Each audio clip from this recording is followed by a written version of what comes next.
어린이들 기차를 타본 적이 있죠? 그런데 기차역에서 혹시 이런 사람을 본 적이 있습니까? 서울로 가려고 서울로 가는 기차표를 끊었습니다. 샀습니다. 그리고 기차가 들어오는 플랫폼에서 기차를 기다립니다. 그런데 부산으로 가는 기차가 오니까 그 기차를 덜컥 탑니다. 기차 안에서 승무원이 표를 확인합니다. 그리고는 이 기차는 부산으로 가는 기차입니다. 잘못하셨으니 다음 역에서 바꿔 타십시오 라고 말합니다. 그러자 그 사람은 깜짝 놀라며 대답합니다. 아, 그런가요? 제가 잘못 탔네요. 기차를 바꿔 타야겠네요. 기차가 다음 역에 도착했습니다. 그런데 안 내립니다. 그리고는 계속 부산으로 가는 기차를 타고 있습니다. 이런 사람 본 적 있나요? 저는 본 적이 없습니다. 그런데 더 이상한 사람이 있습니다. 매우 이상한 사람들입니다. 어떤 사람들입니까? 오늘 본문을 잘 보시면 그들이 누구인지를 알 것입니다. 본문을 보겠습니다.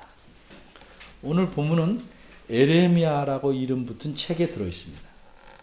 이 책은 에레미야라는 선지자가 하나님 말씀을 전한 것을 기록해 놓은 책입니다. 이런 책을 선지자가 쓴 책이라고 해서 선지서라고 부릅니다.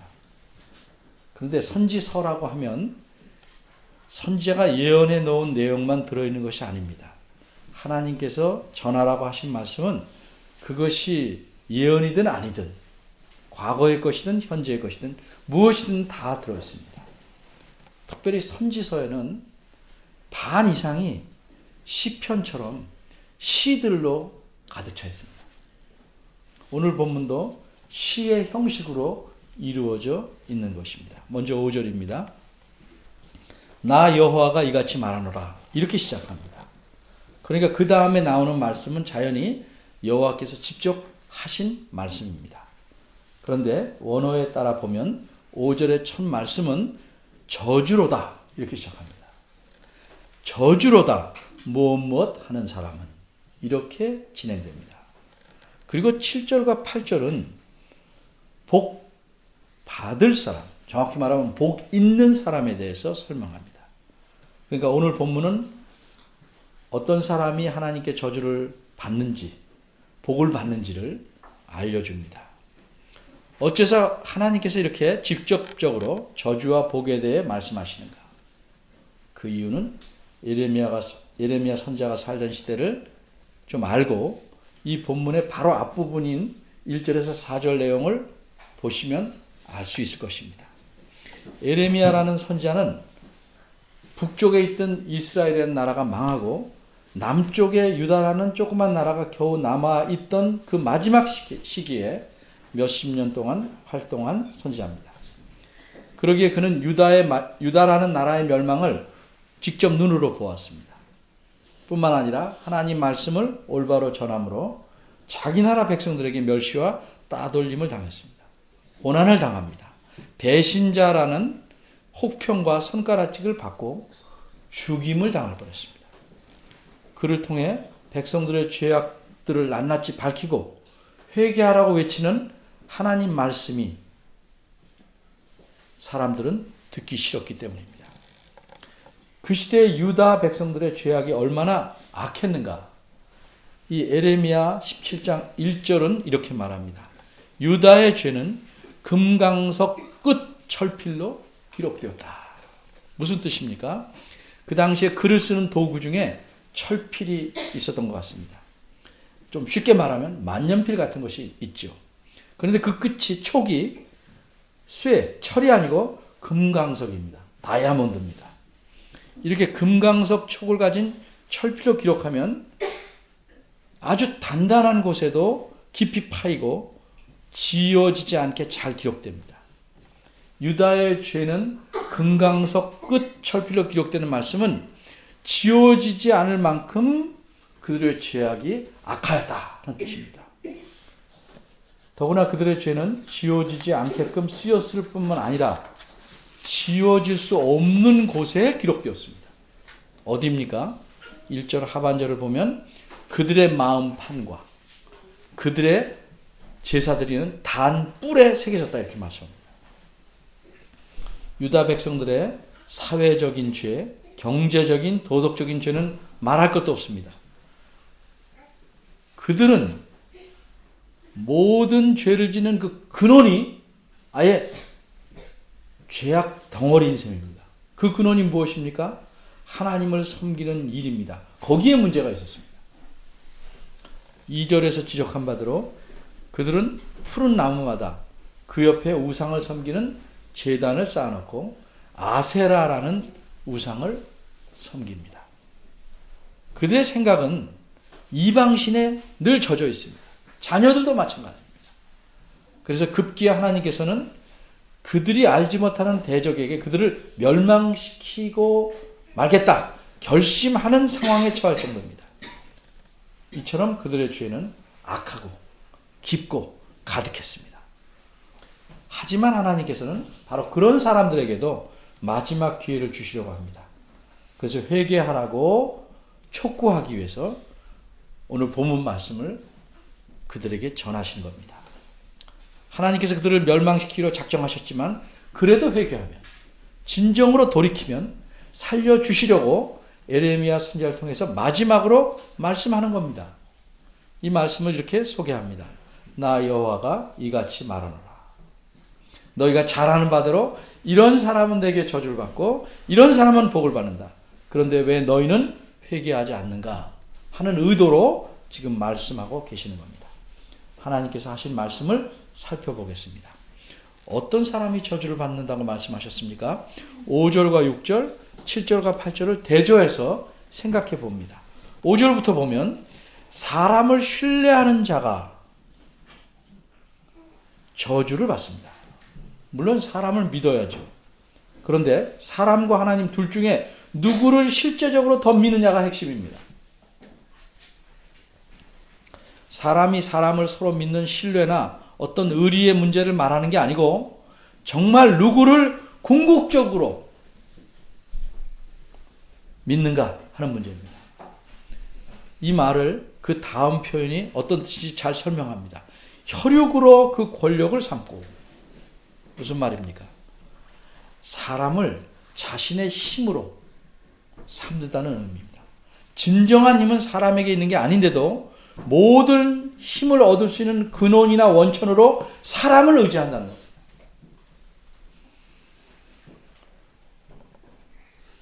여기 사람의 비슷한 말로 혈육이라는 말을 썼는데 원어로는 살이라는 뜻입니다. 살, 이런 살.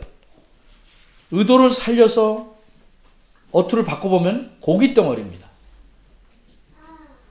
자동차에 부딪히면 죽을 수밖에 없는 그런 힘없는 고깃덩어리 같은 사람을 자기 힘의 근거로 삼는 사람은 자연이 어떻게 되는가? 그 마음이 여호와로부터 돌아서 있기 때문에 떠나 있기 때문에 그런 짓을 한다는 겁니다. 이런 사람은 저주를 받는다고 말씀합니다. 이런 사람의 삶이란 어떨까? 6절이 실감 있게 표현합니다. 그런 사람은 마치 사막에 있는 떨기나무와 같다. 이렇게 말씀합니다. 우리가 가끔 이 쥐방울 만한 게 까부네 이렇게 말할 때 그 쥐에 달린 방울에 초점을 맞춘 게 아니고 작다는 것에 초점을 둡니다. 이처럼 떨기나무라고 할 때 그게 어떤 종류의 나무냐에 관심이 아니고 도저히 크게 자라날 수 없는 조그만 나무다에 초점이 있습니다. 떨기나무 같은 사람은 장차 좋은 일이 오는 것을 보지 못한다고 합니다. 무슨 뜻입니까? 번영을 누리지 못하는 겁니다. 마치 간조한 땅, 햇빛이 쨍쨍 쬐어서 타버린 땅을 간조한 땅이라고 합니다. 그런 땅에, 사람이 살 수 없는 땅에 사는 나무와 같다 이렇게 말합니다.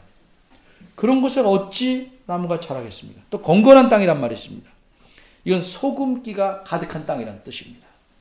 도저히 식물이 자랄 수 없는 땅, 사람조차 살 수 없는 그런 곳에서 자라는 나무가 잘 될 리가 있어요? 그런 나무 같다. 잠시는 있을 수 있지만 결국은 쓰러지고 마는, 타서 없어져 버리는 그런 나무와 같다고 표현합니다.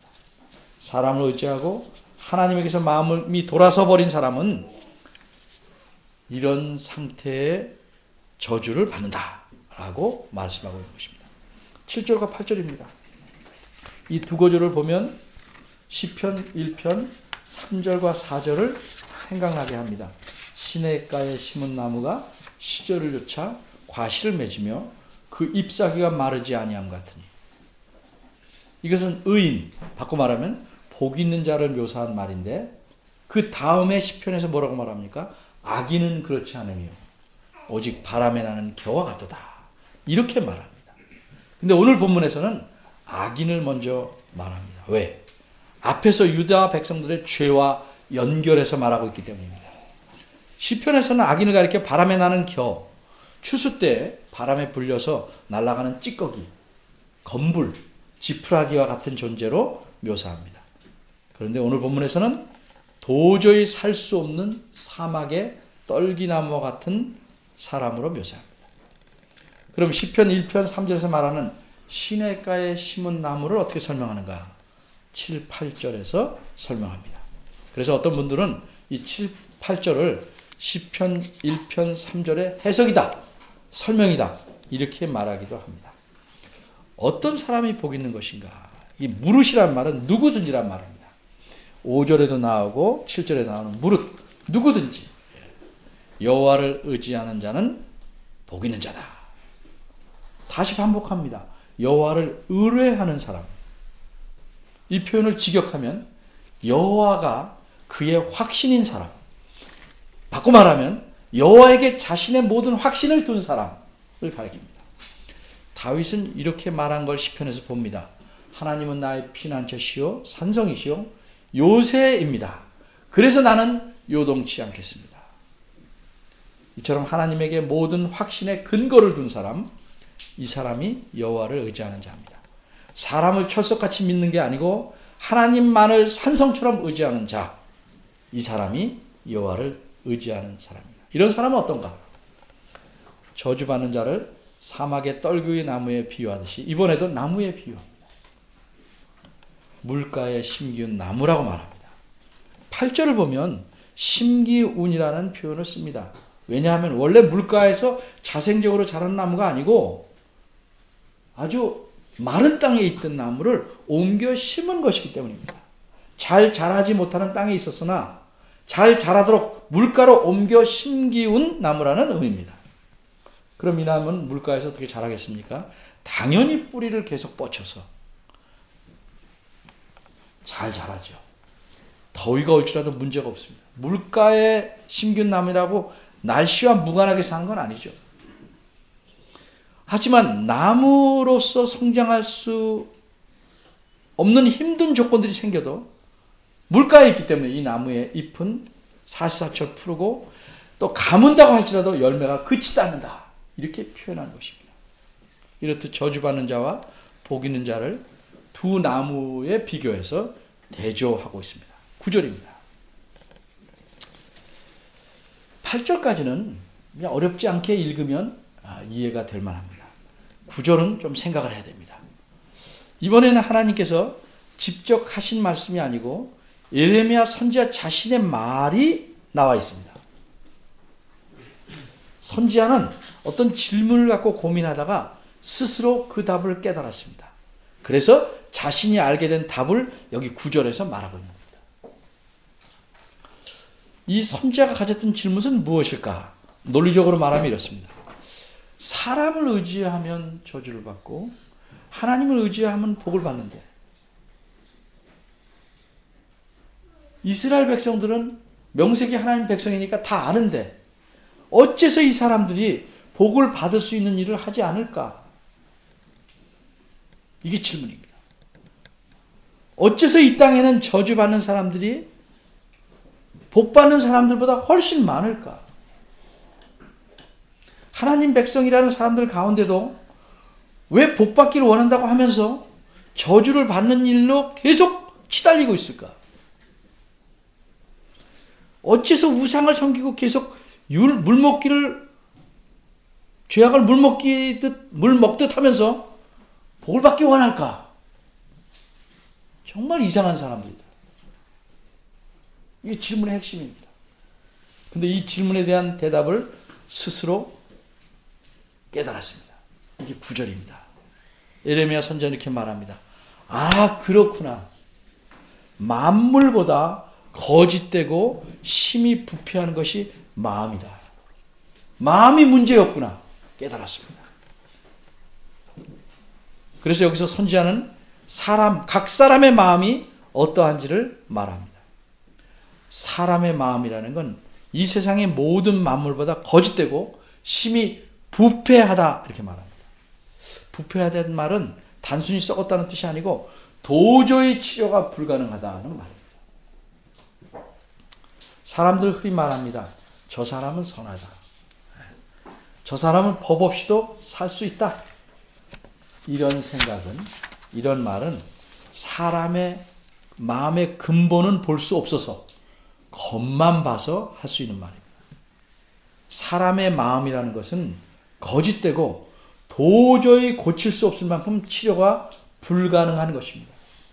우리가 조용히 자신의 마음을 들여다보면 보일 겁니다. 이런 마음 때문에 사람은 자신이 복받을 사람인 것처럼 스스로 속이기도 하고 저주를 받지 않을 사람인 것처럼 위선도 합니다. 그럼 여기서 문제가 생깁니다. 그럼 이렇게 거짓되고 구제불능인 마음을 누가 알 수 있으며 자신도 속는데 누가 고칠 수 있는가? 선지자는 다시 고민에 빠집니다. 그래서 그 다음에 탄식과 같은 질문이 나옵니다. 누가 능히 이를 알리오? 그리고 이 질문에 대해서 하나님 자신의 말씀으로 다시 대답합니다. 10절입니다. 한마디로 누가 하는가? 하나님이 아신다는 겁니다. 나 여호와는 심장을 살피며 폐부를 시험한다. 이렇게 말씀합니다. 우리와는 달리 옛날 사람들은 좀 흥미로운 생각을 갖고 있었습니다. 만유 인력을 발견한 뉴턴, 그 시대 16세기가 돼서야 사람이 심장이 뛰어야 살아있는 것이라는 사실을 알게 되었다고 합니다. 그 이전에도 물론 심장은 뛰고 있었지만 이 심장 뛰는 것이 사람이 살아있는 것과 별 관계가 없다고 생각했답니다. 또 옛날 사람들은 마음이 어디 있다고 생각했는가? 대부분의 사람들은 지금 마음이 아프다 그러면 가슴을 칩니다. 머리를 치면서 마음이 아프다 이런 사람 없고, 혹은 손가락을 보면서 아, 내 마음이 아프다 이런 사람 없습니다. 옛날 이스라엘 사람은 신장, 즉 콩팥이 사람의 몸 안에서 가장 윤리적이고 종교적인 감각을 가진 부분이라고 생각했답니다. 그래서 마음 아프다는 것을 히브리 성경에는 신장이, 콩팥이 아프다 이렇게 말합니다. 그 뜻을 알았기에 우리말에는 마음이 아프다고 제대로 번역해 놓은 겁니다. 여기서 폐부라고 하는 것은 신장을 가리킵니다. 따라서 10절의 의미는 이렇습니다. 정말 사람의 마음이 어떤지를 속속들이 아시고 꿰뚫어 보시는 분은 하나님이시죠. 그런데 하나님이 왜 그렇게 보시는가? 왜 꿰뚫어 보시는가? 직역하면 그 행한 대로, 그 행위대로 갚으시려고, 각 사람에게 보응하시려고 보신다는 말입니다. 하나님은 언제나 사람의 중심을 보십니다. 이 사실이 우리에게 위로가 되면서 동시에 상당한 두려움이 됩니다. 사람은 속여도 하나님은 못 속입니다. 사람은 몰라줘도 하나님은 아십니다. 사람이 남들을 다 속이고 자신의 부당한 행위도 다 속이고 자신의 악함도 가리고 속이는 짓을 능수능란하게 본능적으로 한다고 할지라도 하나님은 그 사람의 중심을 정확히 아시기에 그대로 갚으십니다. 11절입니다. 이 구절은 하나님께서 그런 사람들에게 어떻게 보응하시는가 예를 하나 든 것입니다. 예를 들어서 어떤 사람이 겉으로는 선한 척하고 재물을 모읍니다. 근데 하나님이 보시니까 사실은 악하고 불의한 방법으로 재물을 모았습니다. 그럴 때 그 사람은 어떤 사람 같은 것인가? 예를 든 겁니다. 자고새가 낳지 아니한 알을 품은 같다. 이렇게 속담을 표현합니다. 자고새가 정확히 뭔지 모른다 할지라도 우리나라에서 예를 들면 뻐꾸기입니다. 뻐꾸기는 자기 둥지를 만들지 않는다고 합니다. 뻐꾸기는 자기 알을 할미새가 둥지를 틀고 나간 사이에 그 할미새가 낳은 알들 사이에 낳습니다. 그러면 할미새는 그 큰 알이, 뻐꾸기 알이 큰데 자기 것인 줄 알고 품습니다. 후에 뻐꾸기가 그 뻐꾸기 새끼가 태어나면 덩치가 크니까 힘으로 할미새 새끼들을 다 둥지 바깥으로 내밀어서 떨어뜨려 죽입니다. 그래서 뻐꾸기 새끼 혼자 할미새가 물어다 주는 모든 걸 받아먹고 잘 삽니다. 그러니까 뻐꾸기는 겉보기는 화려하고 뻐꾹대는 소리도 듣긴 좋지만 물론 새라서 윤리적인 평판을 할 수는 없지만 아주 잔인하고 나쁜 새입니다. 여기 나오는 자고새는 옛날 이스라엘 사람들은 일종의 메추라기 같은 새라고 생각했답니다. 근데 이 자고새가 우리나라의 할미새 같은 역할을 한 겁니다. 다른 새의 알을 품습니다. 그런데 이 새끼가 부화하면 다른 새의 알이니까 자고새 옆에 있을 리가 없죠. 다 날아가 버리겠죠. 이처럼 자기가 품었지만 어미 곁에 있지 않고 날아가 버리는 다른 새처럼 불의로 재물을 모으면 재물이 다 날아간다는 것입니다. 언제 떠나는가? 그렇게 날아가는가? 그 사람의 중년기에, 그 사람의 중간기에, 중간 즈음에 다 날아가 버리고 마지막에는 어리석은 자가 될 것이다. 여긴 바보란 뜻인데 바보로 드러나게 될 것이라는 의미입니다. 근데 저절로 그렇게 되는 것이 아니고 하나님께서 그 사람의 마음을 헤아려 보시고 그가 행한 행동을 보시고 그렇게 갚으시기 때문에 그렇게 된다는 겁니다. 이렇게 예를 들고서 선지자는 결론적으로 12절에서 하나님을 찬양합니다. 근데 여기서 찬양하는 내용은 하나님이 누구신지를 말하는 겁니다. 12절, 13절을 보면 하나님은 이스라엘의 소망이시고 우리의 성소시고 정말 영화로운 보좌라고 말합니다. 영화로운 보좌라는 말은 그 영화로운 보좌에 앉아 계셔서 세상을 다스리시는 위대한 왕이라는 뜻입니다. 언제부터 하나님이 왕이셨습니까? 원시, 즉 태초부터 그러하셨다고 찬양합니다. 그러니까 선지자는 여호와를 이렇게 부르는 겁니다. 높이 계신 위대하신 왕이시여, 우리의 성소이셔서 우리와 함께 하시며 우리의 모든 것을 들어주시고 우리의 희망이 되시는 여호와여. 이렇게 감격에 차서 여호와를 높인 선지자는 그 다음에 경고의 말씀을 합니다. 13절에 나옵니다. 직역하면 당신을 버리는 자는, 당신을 버리는 모든 자는 수치를 당할 것입니다. 그리고 여호와를 떠나는 자는 흙에 기록될 것입니다. 무슨 뜻입니까? 여러분이 바닷가에서 모래사장에 글씨 써놓으면 잠시 있지만 물이 들어오면 금방 없어지죠. 흙에 기록된다는 말은 금방 사라진다는 의미입니다. 여호와를 섬기는 자, 하나님만을 바라고 의지하는 자만 영원히 지워지지 않는 생명책에 기록되지만 그렇지 않은 자는, 사람을 의지하는 자, 여호와를 떠나 사람을 의지하는 자는 쉽게 사라진다는 겁니다. 어째서 여호와를 떠나는 자는 승승장구하는 것처럼 보이더니 곧 망하여 사라져버리는 수치를 당하는가? 13절 하반절에서 이유를 알려줍니다.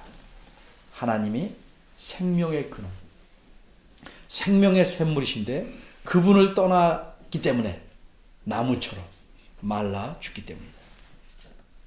그러니까 하나님은 유대 백성들에게 말씀하는 겁니다. 너희가 죄악을 저질렀지만 나에게 돌아와서 나를 의지하는 것만이 참으로 살 길이다. 그러니 돌아와라. 이렇게 회개를 촉구하고 계신 겁니다. 오늘 본문은 하나님에 대해서 무엇을 말씀하고 있습니까? 사람의 마음을 다 헤아리고 아시는 하나님은 참으로 생명을 주시는 근원이라는 사실을 말합니다. 하나님만이 진정한 생명을 주시기 때문에 그를 떠나서는 사람이 살 수 없다는 겁니다. 그를 떠나서 사는 사람은 그 삶이 진정한 삶이 아니고 곧 망할 삶입니다. 예레미야 선지자가 말한 이 사상은 여기서만 있는 게 아니고 점점 발전됩니다. 여러분 나중에 에스겔 47장에 보면 에스겔 선지자가 환상을 봅니다. 하나님의 성전에 들어가 보니까 하나님의 계신 성전에서 물이 흘러나오기 시작합니다. 물이 흘러나서 발목까지 차더니 무릎에 차고 허리에 잠기고 다음에는 도저히 건널 수 없게 헤엄을 쳐야 될 정도로 많은 물이 나와서 강을 이루고 사해로 흘러나가게 됩니다. 바다로 흘러나갑니다. 그런데 이 물을 따라서 주변에 많은 나무들이 살고 땅에 있는 모든 것들이 살아납니다. 무슨 의미입니까? 하나님에게서만 생명의 물이 나오는 것. 하나님만을 통해서 모든 세상이 진정으로 살 수 있다는 사실을 그림처럼 설명해 준 것입니다. 이런 사상은 요한복음 4장 우리가 잘 아는 내용에도 나옵니다. 예수님은 사마리아의 수가라는 성에서 따돌림 받고 사는 한 여인을 만납니다. 물을 달라 합니다. 그리고 이어지는 말씀에서 내가 누군지 알면 나에게 물을 달랬을 것이다. 이렇게 말씀합니다. 그리고 자신이 생명을 주는 참 샘물이라고 말씀합니다. 그 후에 뭐라고 또 말씀합니까? 목마르거든 누구나 내게로 와서 마셔라. 여호와 하나님이 생명의 근원이시고 예수님이 생수의 근원입니다. 이분을 떠나서는 진정한 삶이라는 건 존재할 수 없는 것입니다. 메마른 삶을 살고 죽을 수밖에 없는 삶을 사는데도 돈 좀 갖고 있다고, 힘 좀 있다고 자기가 잘 사는 것으로 착각합니다.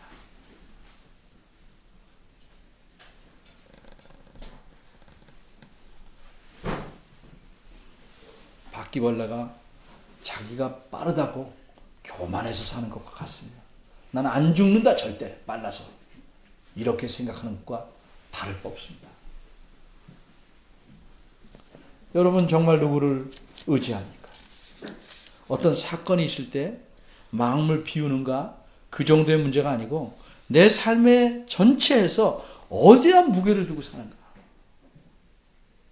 어디에 목숨을 걸고 사느냐, 이게 진정한 핵심입니다. 우리가 때로는 잘못하고 범죄하고 죄를 범하지만 정말 우리를 살리시는 생명의 근원이신 하나님에게만 살 길이 있다고 생각한다면 결코 그분을 떠날 수 없는 것입니다. 하나님에게만 생명이 있고 거기에 우리가 영원히 목마르지 않은 물이 있기 때문에 우리는 그분을 붙잡고 그분에게 매달려 살아야 합니다. 그렇게 사는 자가 여호와를 참으로 의지하는 자고 사람을 자기 힘으로 살지 않는 사람입니다. 그런 자는 정말 시냇가에 심은 나무와 같이 시들지 않고 살 수 있습니다. 정말 복을 많이 받기를 원한다고 하면서 복은커녕 저주를 받을 짓만 계속하는 사람들이 많습니다. 교회 안에도 적지 않습니다. 진정으로 사람답게 살고 싶다고 하면서 생명을 주시는 하나님과는 점점 멀리 떨어져서 살려고 합니다. 이런 사람들이 정말 이상한 사람들입니다. 여러분은 어떻습니까? 여러분은 이상한 사람이 아니시기를 바랍니다. 기도하겠습니다. 하나님, 저희를 척박한 땅에서 물가로 심겨 주셨습니다. 그래서 살게 되었습니다. 저에게 생명의 물을 공급해 주시고 뿌리를 내리게 하시고 사시사철 풀이고 화창한 잎과 꽃을 피우며 열매 맺게 하셨음에도 불구하고 우리의 삶의 뿌리는 물을 향해 가지 않고 다른 곳으로 가려는 부패한 마음 때문에 저희가 늘 고민합니다. 저희를 긍휼히 여겨 주시고 저희 마음을 헤아려 주시고 오직 주님께만 뿌리를 두고 살게 하시옵소서.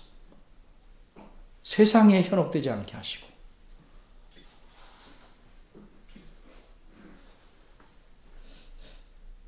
하나님에게만 매달려 사는 저희들 되게 하시옵소서.